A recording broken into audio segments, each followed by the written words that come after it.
अब लेते हैं चैप्टर नंबर 4। अब 4 में हम आ रहे हैं संख्या पद्धति में।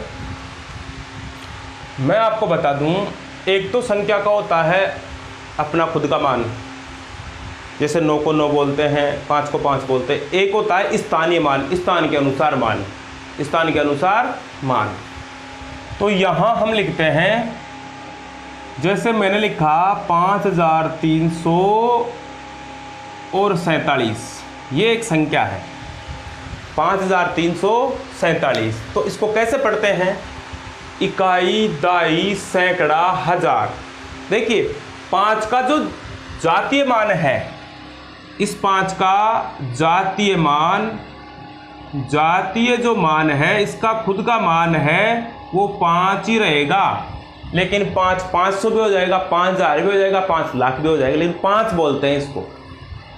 और यहाँ इसकी जगह इस 5 का स्थानीय मान, स्थान के अनुसार मान, स्थानीय मान होता है। स्थानीय मान, स्थान के अनुसार स्थानीय मान होता है। तो इसके आगे कितने अंक हैं उतने 0 लगा दो। या इकाई, दाई, सैकड़ा, हजार। तो 5 और ये 3 0, 5000 हो गया। अब 3 का स्थानीय मान है 300। 3 का स्थानीय मान हो गया, 3 के आगे कितने अंक हैं? 2, 300। 4 का स्थानीय मान 40 और 7 का स्थानीय मान और जातीय मान इक्वल है। तो इनको जोड़ते हैं, 5000 प्लस 300 प्लस 40 प्लस 7। इनको जोड़िए, ये 7 हो गए, ये 4 हो गए, ये 3 हो गए, ये 5 हो गए, 5347। तो एक तो होता है इनका स्थानीय मान, एक होता है इनका जातीय मान। जातीय मान अपना खुद का मान होता है, स्थानीय मान स्थान के अनुसार इनके मान बदलते रहते हैं, वो स्थानीय मान होता है। प्रश्न कैसे पूछता है? 5 के स्थानीय मान व जातीय मान का अंतर याद करें। 5 के स्थानीय मान व जातीय मान का गुणनफल बताइए। तो 5 का स्थानीय मान तो हो गया 5000 और जातीय मान अपना खुद का मान 5 है। 5000 में से 5 घटाया तो 4995 हो गया भाई, 4995 हो गया। और अगर 5000 को 5 से मल्टीप्लाई किया तो ये हो गया 25000। जोड़ा तो 5005, भाग दिया तो 1000। तो ये हो गए इनके स्थानीय मान और जातीय मान। क्या बात समझ में आई? क्या बात आपके समझ में आई? स्थान के अनुसार जो लिखा जाता है वो स्थानीय मान होता है और जातीय मान अंक का खुद का अपना जातीय मान होता है। अब यहां जैसे मान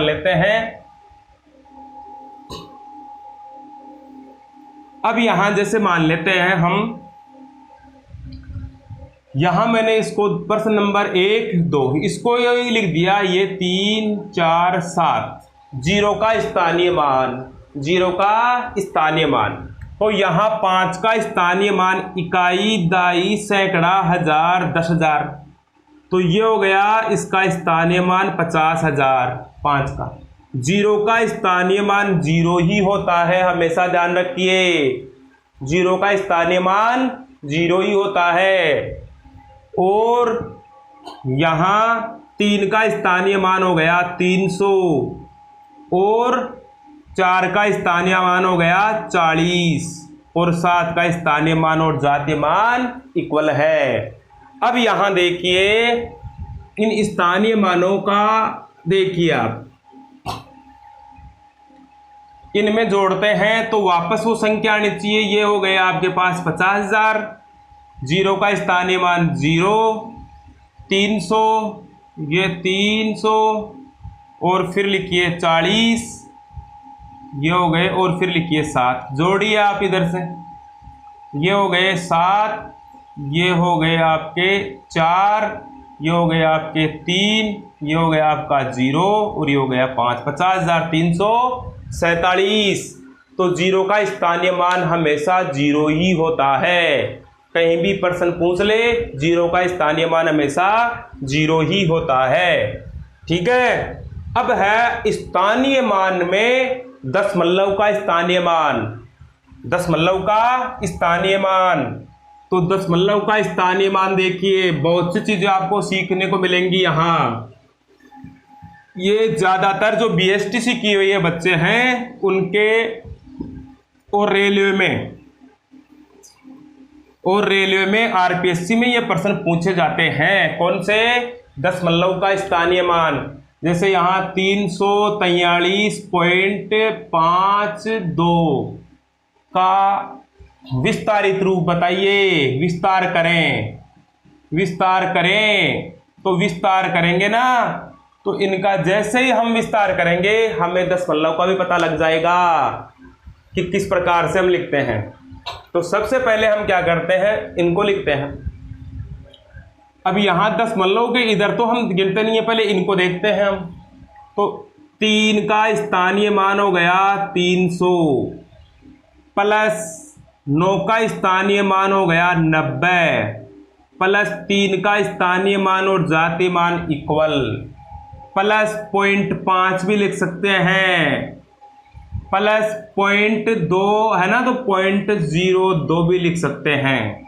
इस प्रकार से ये 5 का स्थानीय मान हुआ, 5 का स्थानीय मान हुआ।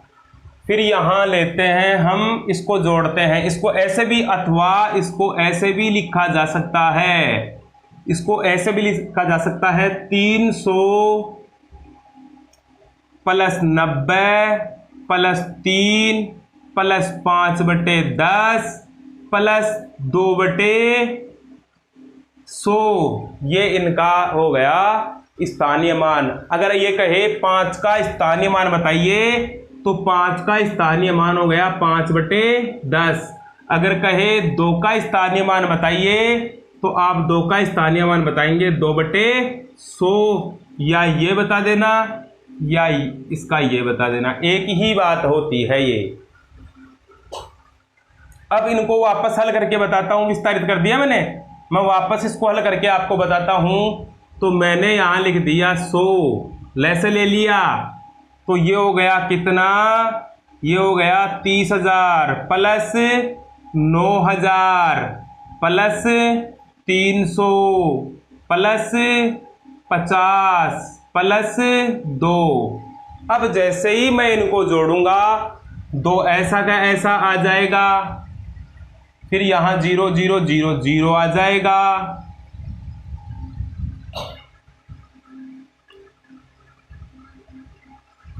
यहां देखिए मैं यहां लिखता हूं 30,000 फिर 9,000 सॉरी 9,000 फिर 300 फिर 50 और फिर 2।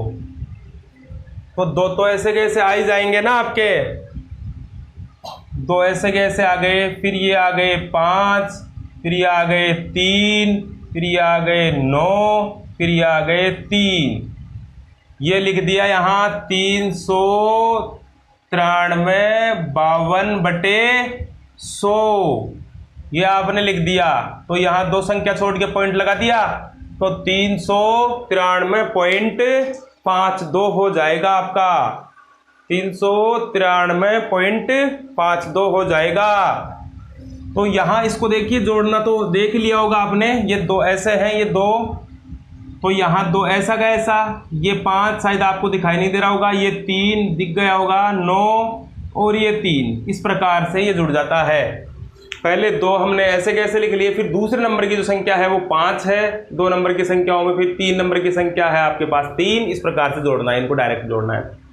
ठीक है, ये दशमलव का स्थानीय मान हो गया। बहुत ही बढ़िया प्रश्न है, हमेशा पूछा जाता है दशमलव का स्थानीय मान। अब इसी प्रश्न को हम आगे बढ़ाते हुए लेते हैं नंबर 2 पर 3093.502 ये हो गया। अब देखिए मैंने अभी आपको बताया, चाहे आपको ये 0 ये दिया जाता है, तो इसका स्थानीय मान अगर आपको निकालना है ना, तो आप पॉइंट से चाहे इधर हो चाहे इधर हो, 0 का स्थानीय मान हमेशा 0 ही होता है। तो यहां आप लिख सकते हैं 3000 plus 0 plus 90 plus 3 plus 0.5 plus 0.0 का तो कुछ है ही नहीं ना, तो आप लिखना चाहो तो लिख लो, नहीं मत लिखो, छोड़ दो इसको।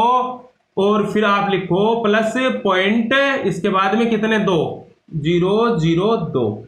ये आपका इस दशमलव का स्थानीय मान हो गया।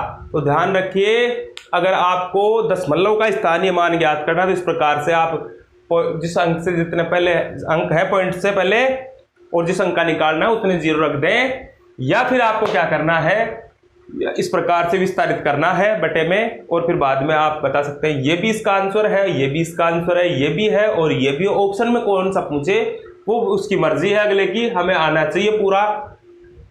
लेकिन ध्यान रखिए 0 का स्थानीय मान हमेशा 0 ही होता है।